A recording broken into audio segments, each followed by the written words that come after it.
So I think without further ado, I'm going to introduce Prudence back up onto the stage. She spoke earlier. She's a member of our GRM team. So Prudence, please come up and we'll hear from you on Brexit.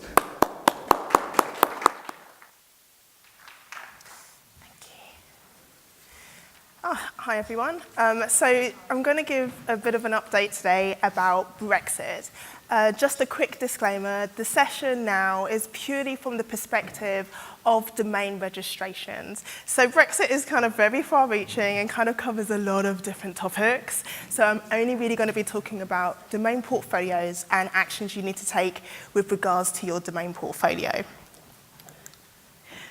So everyone in the room is already familiar with what Brexit is and how Brexit works. All right, I'll just keep talking. So everyone knows a little bit about what happened with Brexit and how it works. We've been given somewhat of a reprieve in the sense that we no longer have the immediate impending doom of Brexit. We have until the 31st of October before we know what's happening. And in an earlier presentation, the discussion went along the lines of, we're still not entirely sure if it's definitely happening. So there is still the case that Brexit may be taken off of the table. And in the case that if it is, then all of this becomes a bit moot, and we can still continue as business as usual. But in the event that Brexit does take place, these are the types of things and types of impacts that we'll be looking at purely from a domain name perspective. So the one thing that I want to kind of talk about today is to kind of help dispel some of the myths that are being kind of circulated in the domain name sector. So we're having lots and lots of conflicting information as to how Brexit is impacting domain names. So one of the things for us to think about today is the concept of Nexus Requirements. So on the slide here, you can see some examples of what a Nexus Requirement is. So with CCTLDs, and with some GTLDs, not really that many, you can have something called a Nexus Requirement. So this is an eligibility requirement to register a domain name. It can be based on a number of different parameters. It can be based on geographical region. It can be based on a trademark. It can be based on various different things such as membership of certain associations, things of that nature. With regards to Brexit, because the UK potentially is leaving the EU, the Nexus requirements that will be impacted is where, in order to register a domain name, there is a contingent factor of having a European membership of some nature, be it being in a member state that's based in Europe, or otherwise somehow having some kind of nexus with Europe. And the issue is where the UK is now leaving Europe, and the issue becomes where a person has registered a domain name using UK details as the kind of qualifying factor for European eligibility, because this will no longer be valid moving forward once we have left the EU. So as you can see on this slide, these are some of the typical types of EU Nexus requirements, and these are the types of things that you should be looking for as red flags if you're trying to register a domain name and you're not sure as to whether using UK details will work or not. And these are different types of requirements. It's not all just having like a European member state. As you can see on one of the ones to do with Slovakia, you can actually have EEA, the Economic Area membership, as well as EEFTA, the Trade Association membership as well. This leads to kind of really interesting areas whereby us leaving the EU could still mean that we're eligible on other grounds, because even though we're leaving the EU, potentially, depending on the actual terms of the deal, we can still be members of the EEA or EFTA potentially, which means that technically, although we're not an EU member state, we could still be eligible to register specific CCTLDs. And this is the type of landscape we're dealing with right now, so it's a little bit, a little bit challenging. So on this slide, it kind of gives you a really high-level overview as to what I've just discussed and the typical types of impacts that you'll be facing. It's all to do with where, if you are a UK registrant or you are an entity that's using UK details and you're trying to use them to qualify for an EU or CCTLD registration that requires an EU contingent, this is where, in the future, when the UK leaves, these UK details will no longer be valid for you to use to secure domain names. So this is potentially the type of issue that we'll be facing, where when we leave in a post-Brexit world, we'll be looking at ineligibility using UK details. Now, one of the things that has been kind of pandered around in the sector is that everyone needs to change all of their details and all of their domain names that exist on the planet, and that is just purely not the case. There's only specific extensions that have this requirement of an EU nexus in order to be eligible, so it's not every single extension. And this is one of the things I really wanted to discuss with everyone today, because there has been lots of different types of communications flying around from various different providers, law firms, various different entities, all saying very slightly different things. And right now, I hate to say it, but there's a lot of uncertainty and a lot of stuff isn't clear. So anytime you're hearing people say you have to update every single thing immediately now, that can't be based on any official statements that have been made by the specific registries, because frankly, they haven't made any statements yet. And I'll talk about that a little bit more shortly. So some registries have made high-level kind of comments as to what will happen or what their views are potentially in a post-Brexit world. Now, one of the things I wanted to talk about, and I don't have a slide of a logo on it for you, is the one registry that has definitively made a stance, and that's the EU registry, URID. So I'll talk a little bit about URID's stance, but I wanted to go through the extensions here that you see, and these are the primary extensions whereby there is actually a UK-EU contingent in order to secure these domains. So you can see France, they require a European registrant. Italy is the same. Bulgaria, Hungary, Croatia, and Slovakia. So all of these registries actually have a clear component whereby in order for you to register, you must be able to provide EU details. And these are also potentially the registries that will be impacted in a post-Brexit world. Now, this is actually very kind of controversial because one of the memos or one of the email correspondence that was going around was saying you need to update absolutely every single CCTLD, and it really isn't the case. I mean, you can if you'd like, but there are specific things that you need to look at. And I'll talk about the exact things that you should be thinking about towards the end of the presentation. But it's primarily to do with your UK registrations or UK registrants. Where you are using UK details to register domain names, that's where you should first be concerned. And also, where you've used UK details to secure these extensions, this is the secondary level that you need to start thinking about, because these are the registries that, following Brexit, will be making their announcements as to what the new eligibility requirements may be. And there's a number of different factors and a number of different options that they can go for. Oh, and it's worth mentioning as well. So one of the other things that really kind of makes it even more interesting is that with CCTLDs, unlike GTLDs, there is a requirement whereby they're not governed by ICANN. What this means is that CCTLDs have flexibility and scope to set their own rules with regards to registration requirements. So this is quite different to .coms and .nets and .orgs. But what this also means in a post-Brexit world is that these extensions can potentially create their own rule that makes an exception for UK. So this means that potentially, even in a post-Brexit world, and we're no longer part of the EU, the registries that you can see here could potentially just say, we're making an exception and UK registrants are equally able to register as EU registrants. And this is not unprecedented as well. And this is another thing that's an option for them that's on the cards. So, for example, as I was saying before about how not every single CCTLD is affected, these are a list of the typical CCTLD extensions that actually are not affected by Brexit.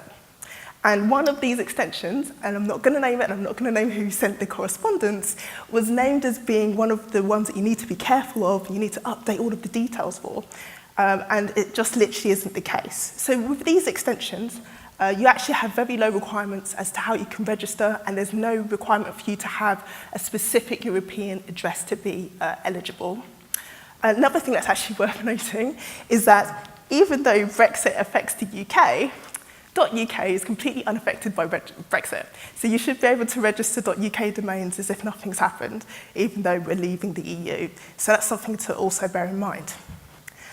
So even though I'm trying to reassure everyone about the fact that there's a lot of scope and a lot of potential for us to actually still retain eligibility, there is one specific registry that has made a very clear-cut view as to what will happen in a post-Brexit world.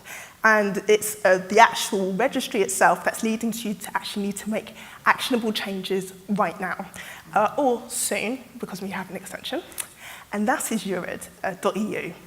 So .eu is actually governed by the .ec, or the European Commission. This is a very unique situation. So this means that all of the discussions regarding Brexit, which are happening between the UK government and the EC, will actually have a direct impact with regards to what happens with URID. So during the early parts of the negotiation, URID made a very controversial statement, which was this: every single UK registrant of a .eu domain name shall have that domain name placed in a withdrawn status. This is both post-Brexit, and the controversial part is pre-Brexit. So they literally meant any single UK registrant, or any person or company or business that has used UK details to register a .eu domain name who doesn't update those details to an EU country will have those domain names placed in a withdrawn status. And a withdrawn status isn't the same as cancelled or deleted. It will have its domains taken out of the DNS zone, so they won't be able to use it, and then they were actually planning on phases to release all of those domains. And depending on whether we had a deal or a no-deal scenario, would set the timings and the timeframes in which they were going to place the domains in a withdrawn status. Now, the reason why this is highly controversial is because it's pretty much unprecedented to have a registry say, we're going to take every single domain registered by a specific group of people and switch them off, regardless, of when you registered before Brexit or after Brexit. So this kind of caused everyone to panic a little bit, but they gave everyone timings in which they can actually take the action. And then they proposed specific processes in which they were going to notify registrants and let everyone know. The good news is that because we've got our reprieve and we have our dates extended out until later in October, it means that the proposed plans to put all of the domains in a withdrawn status have now been put on hold. So all of those crazy ideas that we're going to have to do all these changes, we have until the 31st of October to kind of really figure out what's going to happen and what URID want to do.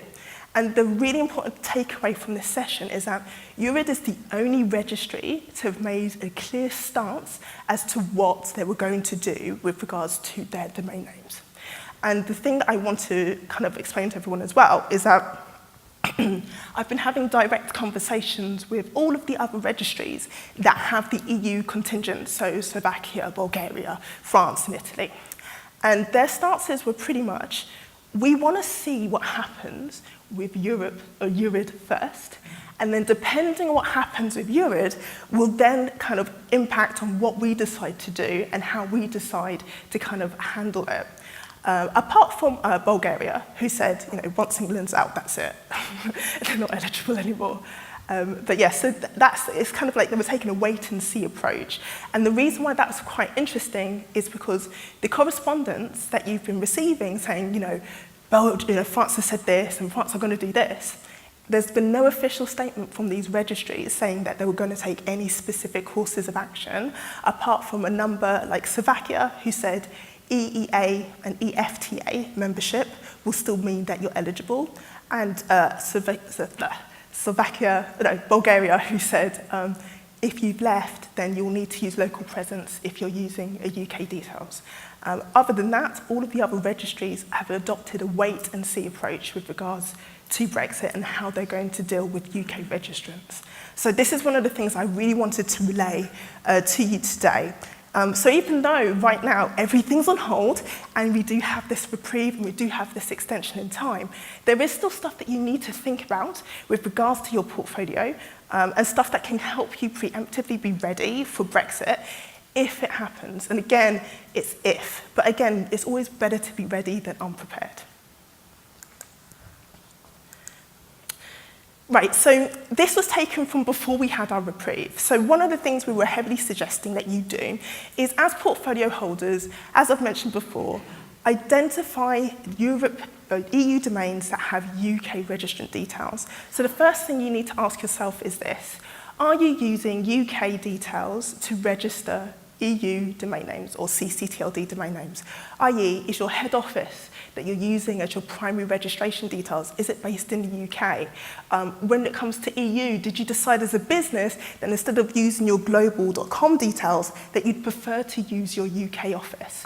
If you've chosen that, or for example, you decided to use your UK as a proxy for whatever reason.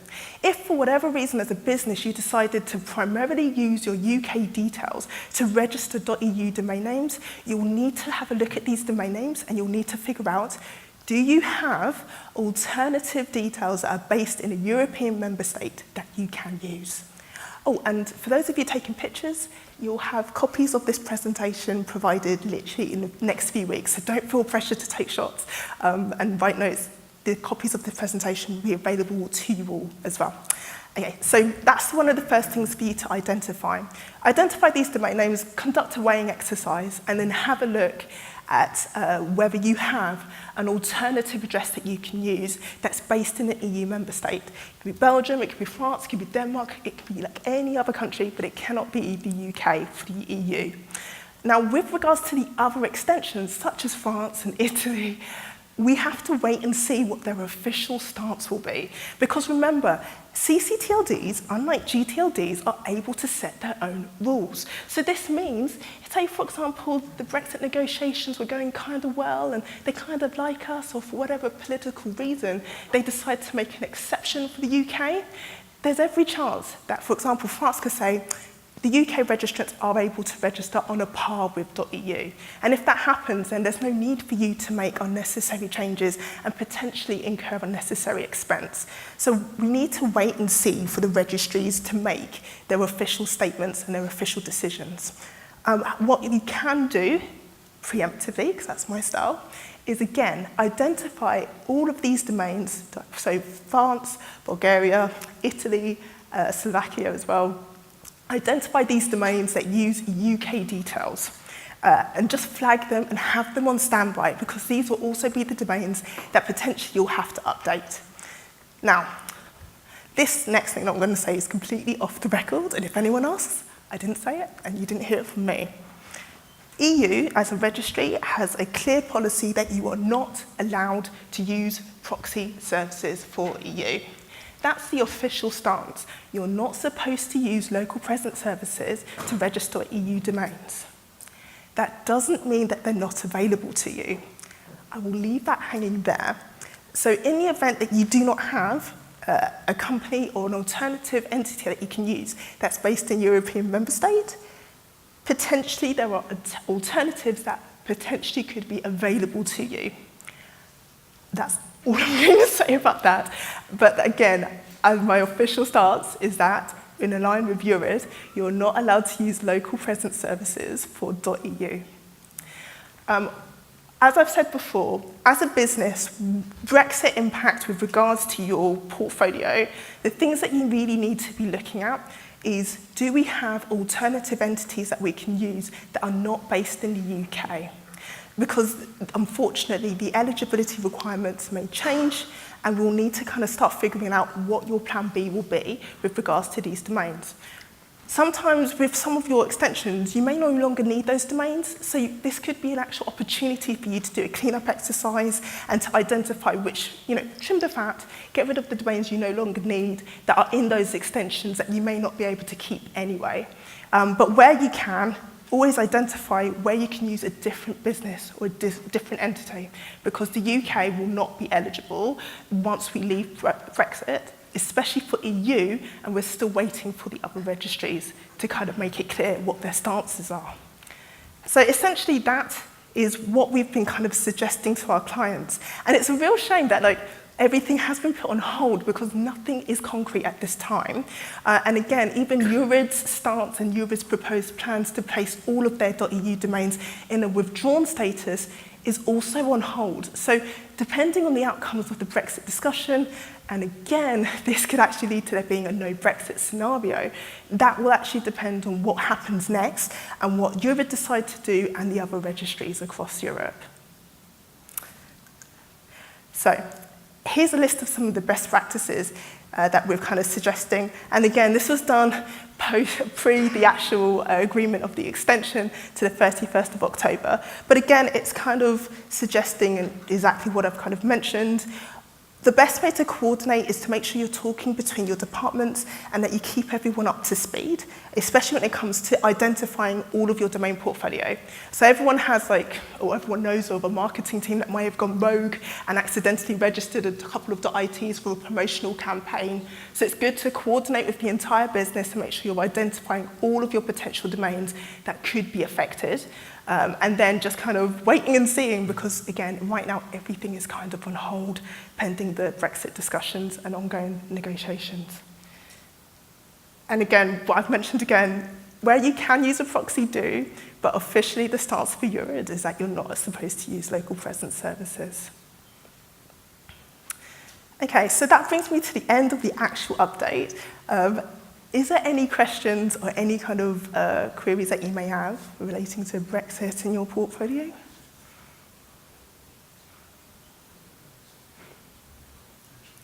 Oh, yes. So say, for example, I've got a MarkMonitor.fr based in the UK. Yes. So they're saying from up to Brexit and then we're going to use it.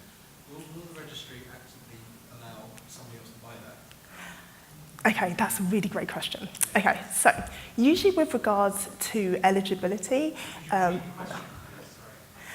he's asked if you've got a .fr domain that's registered to UK details, and then obviously you've lost your eligibility because of Brexit, will that mean that your domain name becomes available for someone else to register in the future?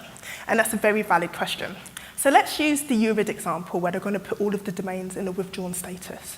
The overall plan, or the overarching plan, is to allow a period of time for you to potentially make yourself eligible, right? So find alternative geographical regions that you can use to register the domain name. Find a guy who will do it for you, that will put it in his details. It's risky, don't do that.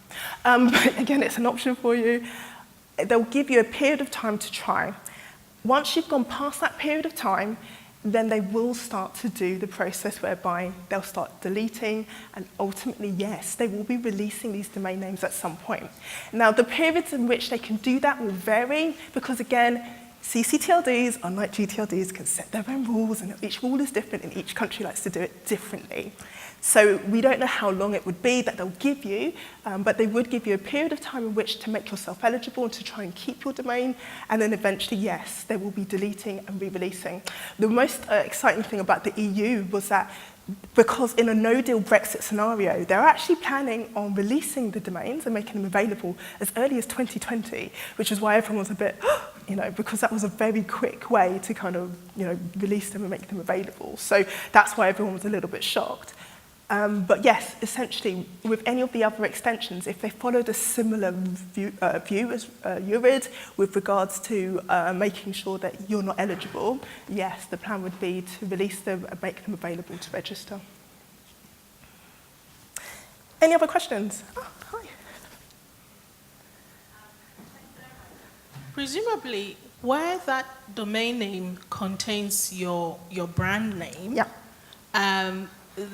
The usual dispute resolution route will still be available to block any third party who tries to. Yes, of course. So in the event your domain name that contains your brand becomes deregistered, and then a third party registers it and they have no legitimate interests, yes, of course, that will still be available to you to kind of file a UDRP and get the domain name deleted. However, if you are filing the dispute resolution process and procedure, that may not make you eligible to register the domain name if you are successful, because you still don't meet the registration requirements. So you should be able to kind of file your complaints, and if you win your complaint, if you have the option to have the domain name deleted, you could delete the domain. However, if you don't fulfill the registration requirements, they can't transfer it into your ownership if you are successful. But yes, you still be, as long as you have obviously a relevant trademark and things of that nature, and you can fulfill those requirements of the dispute resolution policy, yes, of course, you should still be, that avenue will always be available to you. But the problem is that with dispute resolution processes, they are costly, they're not cheap. And that's the thing, the cost of registering a domain name and just renewing it continually compared to the cost of filing a complaint, they're not quite the same. And that's another thing that you'd have to factor in with regards to your options and your decisions. So in that regard, it's good to budget. Always budget, definitely. Always set aside money and always try and think of all of the different contingent factors. One of the things, if you're our MarkMonitor client, your CSM has so much experience, they can help you do that, and they can literally help you start kind of making policy decisions as to how you can handle that and navigate through stuff as well. Okay, any other questions? No? Okay, thanks a lot, guys.